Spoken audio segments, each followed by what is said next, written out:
he or she? He is a father, so I guess he is a he. And how do you live your religion? Do you go to church? Can you describe? Yes, I read the Bible, I attend services, I listen to pastors, and I read inspirational books. How does the Bible inspire you? Is there one quote or one psalm or anything?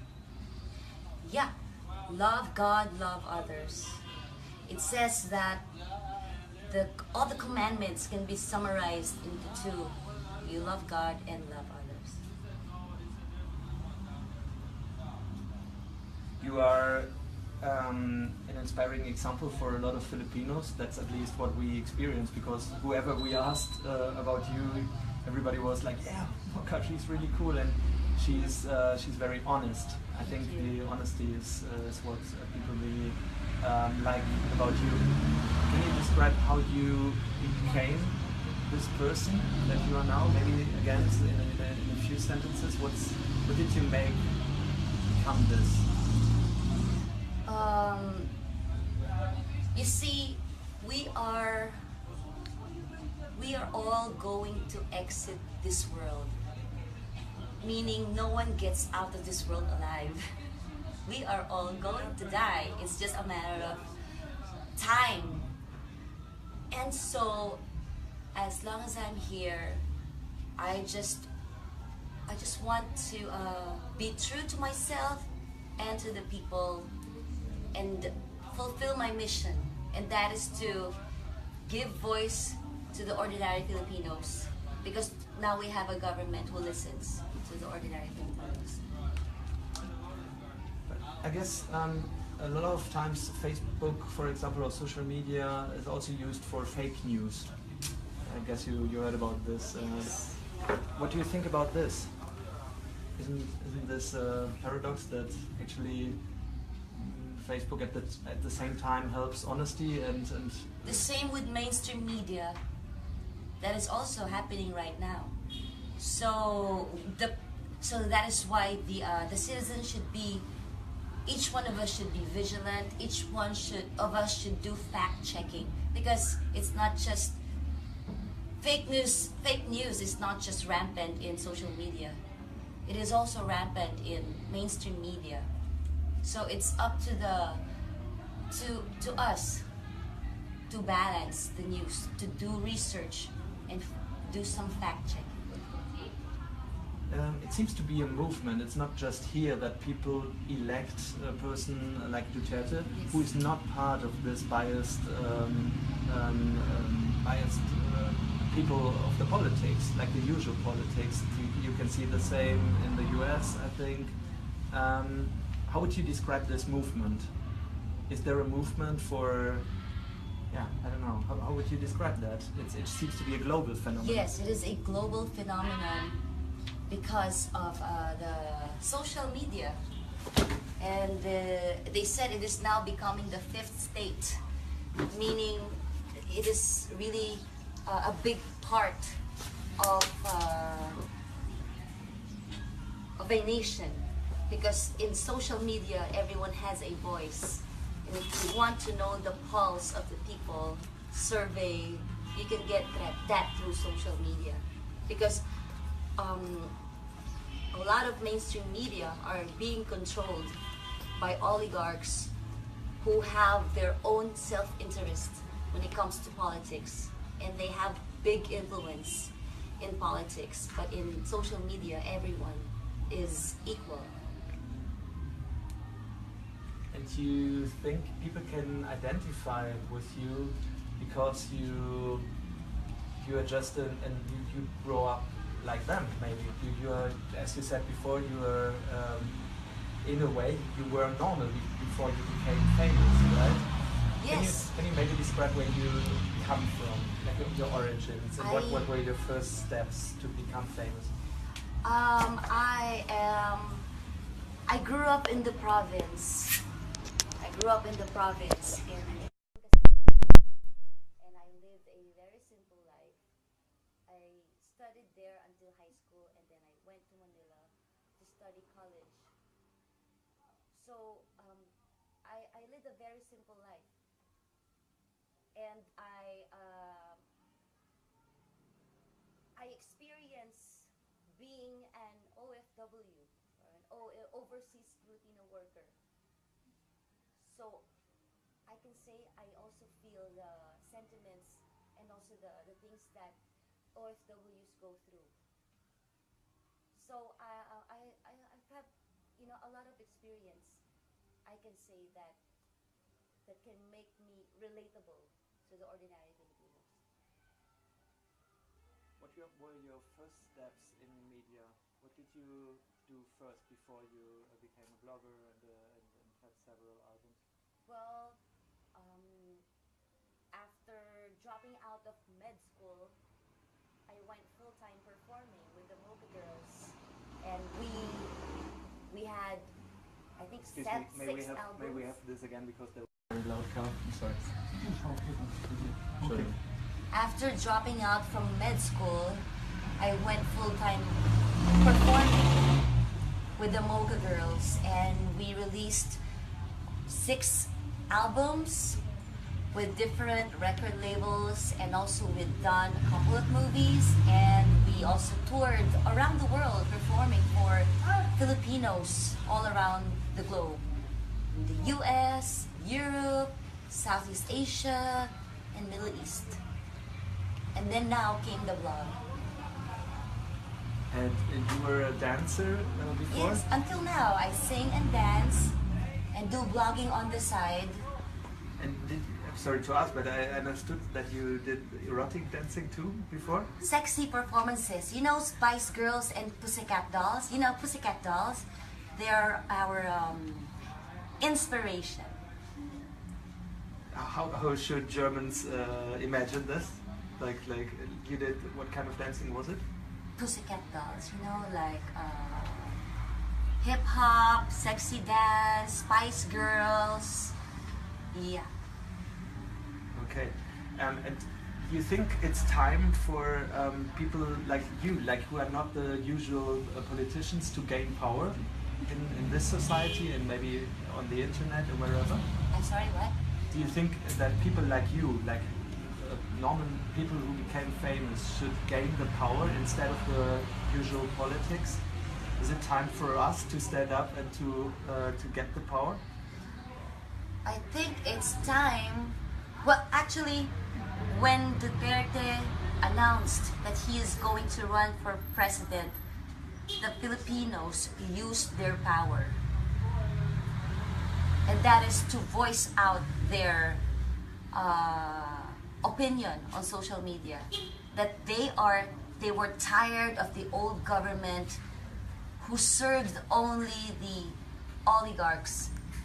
They were tired of politicians who promised the world during election, but when they get elected, they forget all about their promises. So I believe that we should continue to use that power to voice out our own opinion, make a stand. Yeah, to make a stand. Is there any limit? Is there anything? What about like human rights? I don't know.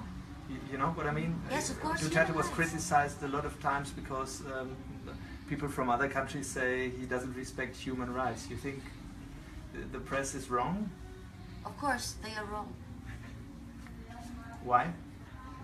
Because how can they judge Duterte of not promoting human rights? Because what they say, I can only speak of what I hear from the German press, Yeah. The German press says he is responsible for these killings. Like what he said, why don't they file a case?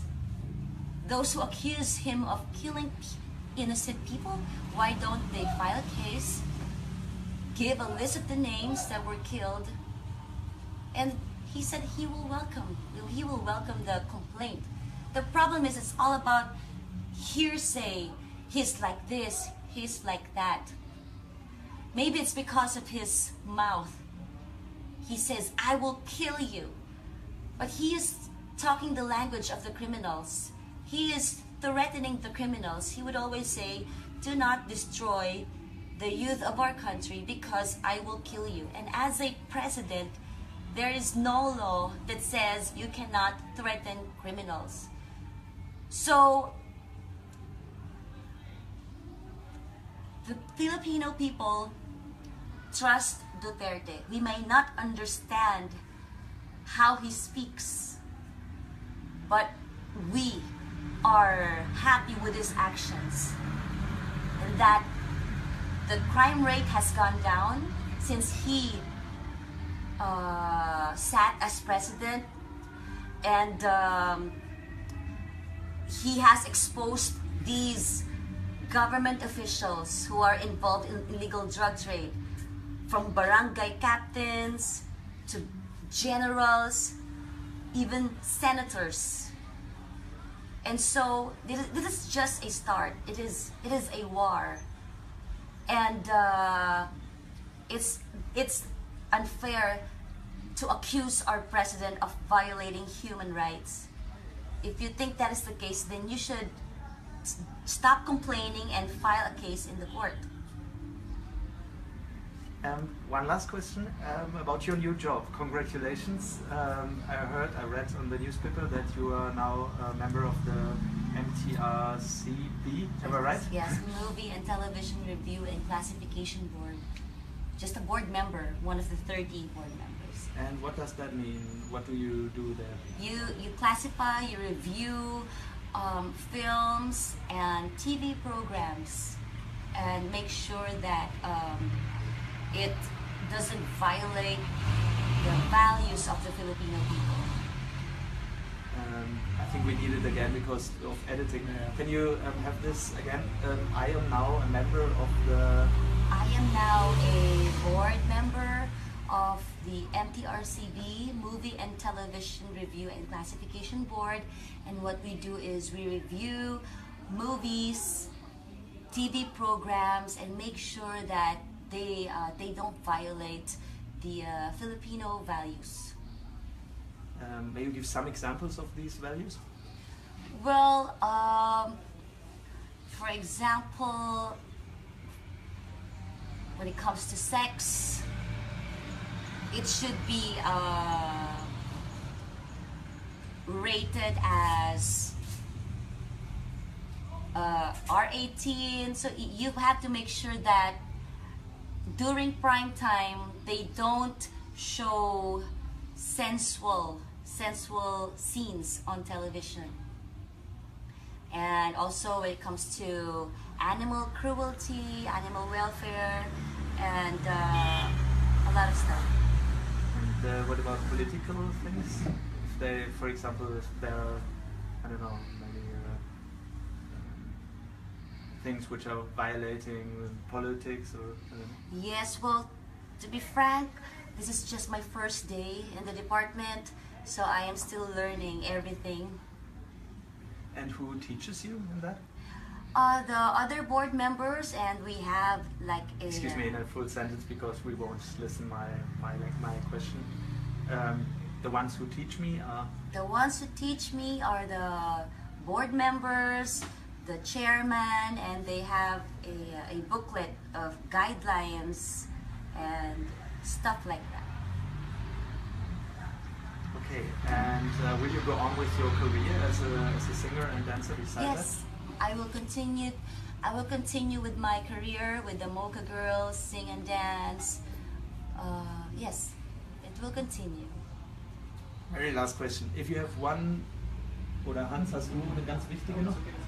If you have one dream, maybe for this country or for the world, one thing you could wish, what would that be? And maybe the answer in a full sentence would be yes.